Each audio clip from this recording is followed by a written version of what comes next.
All right, what's going on there, boyos? Welcome back to the channel. I believe you are joining me for episode 6 of the Road to 600 bench press. Body's a little bit beat up from the strongman contest on Saturday, but not too bad. And my motivation to train is sky high because I want to bench press 600. I think that sounds kind of cool. And I'm going to keep my motivation sky high until I get that shit. I think that'll be the first lift that I feel I've done that's pretty fucking cool, that I'll be pretty proud of. So we're pretty fired up to train. So today is the final week of my hypertrophy phase. I believe my working weight for the day is 425. Again, trying to accumulate volume. And that's a pretty solid volume weight for me. Pretty stoked about this, and this should really give me a good feeling of where we're at right now and what I can start to expect for the strength and peaking phases. So we've got bench press today. We have triceps, which we're doing those floor tricep extensions that I've been spamming that you guys have seen. I really like those. I like that the dead stop element of it is kind of standardizing how much my upper arm is moving while still letting me get a bit of a stretch on the long head. What exact tricep exercise I do hasn't seemed to be the most important thing in the world. I've just kind of observed that, hey, when I'm trying to get my bench press up, I like having something with an extended range of motion. So either a dumbbell bench where I can rotate the dumbbells, row them in real deep, pause, press up. I like to make sure I'm benching 2 to 3 sessions per week, putting in good volume, something with that extended range of motion. Right now, that's the Yukon bar. Pretty simple stuff. Put in my volume, transition that into strength, transition that into hypertrophy. But the other thing that I find my results are a lot better when I have some direct tricep work in there. Doesn't matter exactly what it is, but I need to find something where I'm taking my elbow joint through a full range of motion against resistance, where my triceps are going to be the only limiting factor, and I push up my performance metric on it. I've done overhead extensions, I've done press downs, I've done skull crushers, I've done JM presses, done all kinds of things, and they all yielded pretty comparable results for me, but I need to see progression in that elbow extension metrics alongside my bench metrics, or by the end of the training cycle, I feel as though my tricep strength lags behind. So we have those are what I'm using right now. I really like them. But there's nothing magical about them, and I've used different exercises there as long as the effort is very high and I'm seeing good progress from the start to the end. And then the only other thing I'm doing today is a bit of grip. We might film that, we might not. The strongman contest was a bit of a check-in. Like, you can kind of break down your physical development into, like, oh, you've got leg strength, you've got pressing strength, you've got back strength, you've got moving strength, explosive strength, and grip. And contests are always a nice little check-in relative to other people. Am I placing enough emphasis on those things? Right now, my pressing is kind of going in the wrong direction, but there's plenty of it, and I'm a pretty good presser. So I'm like, okay, cool. I know that I'm misdirecting my my pressing for what's relevant to strongman on purpose for the 600 bench press goal, but it's still pretty good. My deadlifting is pretty good. My squatting is pretty good. My moving strength kind of needs work. Explosive strength has always been a real strong suit of mine. And lo and behold, I've been underemphasizing the grip in my training program, even though it's been a relative strength most of my training career. For a guy with not the biggest hands, I've always had actually pretty good grip. Been undertraining it, and it showed in my performance. So small adjustment to the program based on the results of the contest. We're putting in some grip again. Anything else I got to say before we get into the training? I bought this little timer. Obviously, there's a timer in my phone. I'm a big fan of timing my rest times, and I'll adjust my rest times if I need to. If I need to rest longer to perform well, I will, unless we're in a phase of training where I'm really trying to bring up my work capacity, in which case, yeah, I'll go when the timer goes off. But I like timing my rest times. And I've got a timer in my phone, but I also like to bury my phone in my gym bag while I train. I think you can get very, very strong kind of doing the zone in, zone out training where I do my set, scroll on Instagram until it's time to get ready again. Then I refocus, get refired up. So you got this kind of up and down of like your focus, and this up and down of how like sympathetic you are, how fight or flight you are. And I got very strong that way, but I found that my technique progression lagged behind. And it wasn't until I started putting the phone away and keeping my mind on, okay, well, what did that feel like? What are the little different feelings I'm looking to have in that next one? What cues are going to result in those feelings? Maybe I'll have my phone to look at a video because that's part of that process of form analysis. But for the most part, when my phone stays away during sets, my rate of technique progression is better. My rate of strength development seems to be about the same. I'm pretty good at that. Get fired up, calm down, get fired up. I can refocus on a dime pretty well.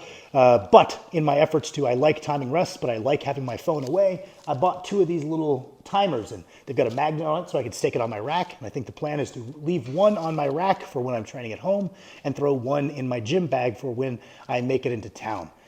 I think I need to make it into town a little bit more often. I think probably living an extremely isolated lifestyle of working at home with Max and Kirsten gone from the time I wake up till like 9 p.m.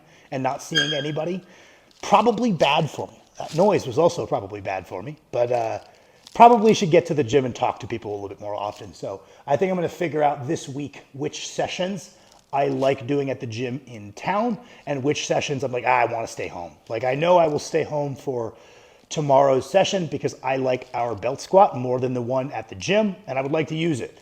My bench sessions, they got a pretty comparable setup to what I got here. I'm impartial. Deadlift sessions, I like deadlifting there because it looks cool on their big old pound plates. So let's get into the training, boys. I'm sorry for rambling for so long. Okay, what's going on there, fellas? Just wrapping up my post-workout meal here. My apologies for my beard rubbing against the mic.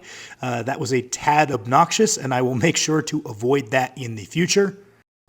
So through the bulk of my lifting career, my diet has been very, very similar to Stan Efferding's vertical diet. Big emphasis on micronutrient density, which I will rep that till the day I die. I do think it matters a good bit for strength athletes. Big emphasis on ease of digestion, especially because I have IBS. That's something I kind of have to pay attention to. Probably a little bit more variety in vegetables and fruits in my diet than the vertical diet as written, but that was probably my biggest influence in gradually coming to my nutrition strategy alongside Evan Centopani. When I was a newer lifter and I was trying to learn about how to put on muscle, because I kind of figured, man, I'm pretty strong for a small guy, but the biggest difference between me and the guys I look up to, be that Mike Tusher or Dan Green, is that they've got a lot more muscle than me. So I need to go learn from the experts in putting on muscle. So I went to watch a lot of bodybuilding content, even though it's not necessarily my passion. I think I could defer to them for some ideas in my nutrition. And I noticed this big emphasis on clean food. Some of that might be bro science, but some of that is clean, generally meaning single ingredient foods that are going to digest well so you can eat again relatively quickly. Maybe micronutrient density factors in there for some guys and not for others, but I think a lot of the connotation of clean food past that initial bro science was this idea of ease of digestion and not walking around extremely bloated and unable to eat for a long time. So that was something that I learned a lot from. And I noticed back in the day that many, many bodybuilders, even ones that were pretty big on this idea of clean food, were totally game to eat sugar cereal post-workout as a relatively simple carbohydrate that was easy to get down. And so I remembered that, and I decided I would actually make my carb in my post-workout meal right now while I'm trying to put on weight, like 4 or 5 servings of Frosted Flakes. And so far, so good. No downsides in terms of it being a simple carb, no downsides in terms of digestion. It has been a net positive and just another window to push a lot of calories. Bench pressing went really, really well. I think I did 6, 7, 8, 9. So the climbing 1 rep per set continued this week, which is a bit odd. But that's also because I probably shouldn't have done 9 on that last one. But that's been a little change in my efforts to put on weight to push up towards 270 in my efforts to chase down the 600 benches, kind of going a little bit away from the nutrition strategies I have stuck to religiously for the past 5 years and mixing up one of my 6 meals being that post-workout one and eating those Frosted Flakes. So that's kind of fun. And on the topic of that sugar cereal, I've noticed the big trend right now to make videos criticizing Sam Sulek about his diet. Because that's the cool thing to do, is to get views off of the most popular guy in the world right now. And I get it. On one hand, you say, well, this is a guy who's taking PEDs. He probably should be doing everything as well as he can if he is going to be compromising his health. On the other hand, you could say, well, for a 21-year-old dude, he's doing a pretty good job. So it kind of depends on how critical we're being based on age or based on natty status, but most of it's just to get clicks off of a popular guy. Seems cool enough. But the one that I thought was really funny was how many people were complaining about him eating cereal.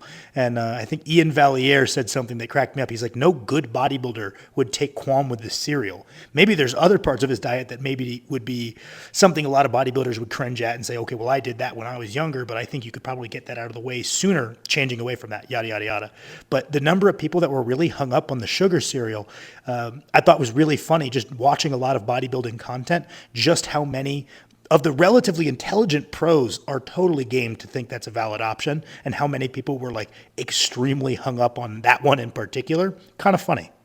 And my rambling aside, I finished up with grip as mentioned.